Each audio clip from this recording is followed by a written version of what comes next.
Do you ever wonder how to make Spanish rice and beans?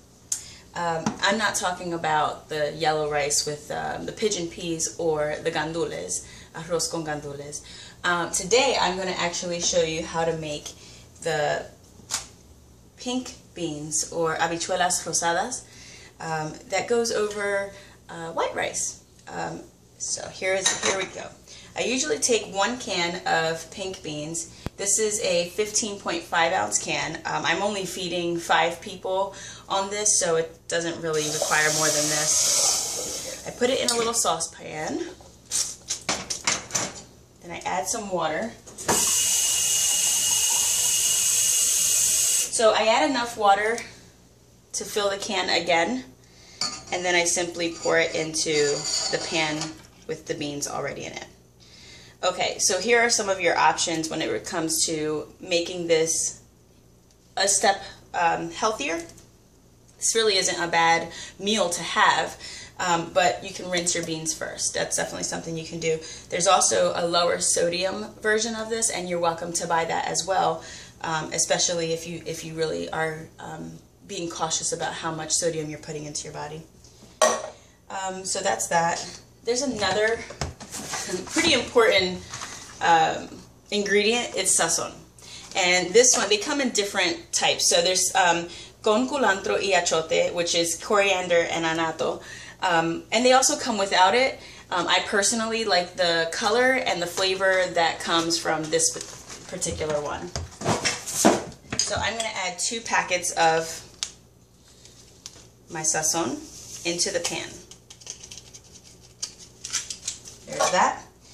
And then I also, this Peruvian lady actually made some beans one day, and it was so good. And I said, what is different about yours than mine? And she said, I do add some chicken bouillon. So I'm going to take 1 chicken bouillon and add it to my pan, my pot. I also make my own sofrito, and I freeze it in cubes, in the ice tray cubes, so that when I need it, all I do is just pull out however many I need. So for this pot, which was 1 can of beans, I'm going to add 4 cubes of sofrito. And then I had a half of an acorn squash left over from a previous meal, and I will replace potatoes with my acorn squash. It's already been peeled and it's already been diced. Then I let this simmer. I let it come to a boil, and then I let it simmer. Sometimes I'll cover it with the lid just kind of just pulled open just a little bit, just so that some of the steam comes out, and that way it'll also reduce just a little, so that it just kind of makes a thicker sauce. So to recap, we have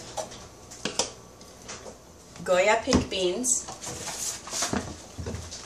2 packets of Sazon, 1 chicken bouillon, 4 sofrito cubes, and a half of an acorn squash.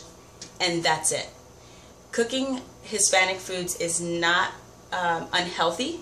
It can be very, very healthy, and it's just a matter of how you pair it together with other foods, just like anything else.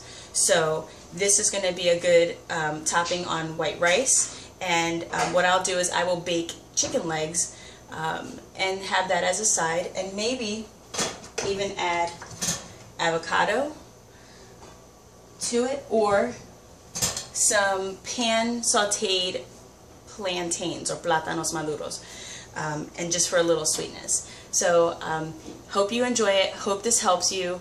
Let me know what you think. I say it after every video. Tell me what you think. Tell me if you tried it, okay? Talk to you soon.